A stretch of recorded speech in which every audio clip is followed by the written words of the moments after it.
পুরুষ কেন নারীর ভ্যাজাইনা সাক করে? তাকে অর্গাজম দেওয়ার জন্য? ভুল ভাবছেন।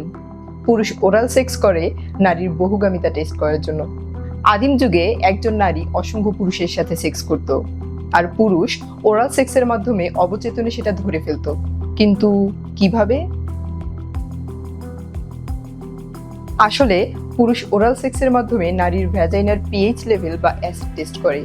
যখন সে পিএইচ লেভেলে বহুগামিতার সংকেত পায়, তখন সে আরো স্ট্রংলি ভ্যাজাইনা সাক করে এবং অন্য পুরুষের শুক্রাণু বের করে নিয়ে আসতে চায়। এ সময় পুরুষের শুক্রাণুর কোয়ালিটি বুস্ট হয়, যেন সে প্রতিযোগী পুরুষের শুক্রাণু হত্যা করে নিজের জিন ভবিষ্যৎ প্রজন্মে পাঠাতে সক্ষম হয়। এখন প্রশ্ন, নারীরা কেন পুরুষের প্যানিস সাক করে?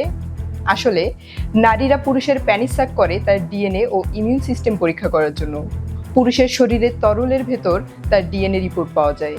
একজন নারী ওরাল সেক্সের মাধ্যমে যদি তার জেনেটিক ফিটনেস ডিটেক্ট করতে পারে, তবে দ্রুত তার অর্গাজম হয় এবং ভ্যাজাইনা পাম্পিং এর মাধ্যমে পুরুষের শুক্রাণু তার গর্ভাশয়ে নিয়ে যায়। সেক্স কোনো ভালোবাসার কাব্য নয়, সেক্স হলো একটি ডিএনএ টেস্ট। আর যৌনতায় কোনো লজ্জা নেই, এটি স্রেফ কম্পিউটার লজিক। যারা মানব যৌনতার গভীর রহস্য জানতে চান, তারা লিহন প্রাইমের ভালোবাসার ফসিল বইটি পড়তে পারেন। এক্ষেত্রে আপনাদের সবচেয়ে বেশি হেল্প করবে তার দুটি বই, সায়ানোব্যাকটেরিয়া থেকে সাইবার সেক্স এবং এক্স ইউনিভার্স। যারা লিহন প্রাইমের বই সংগ্রহ করতে চান, তারা কমেন্ট বক্সে জানান। প্রথম কমেন্টে প্রকাশনার লিঙ্ক দেওয়া হলো।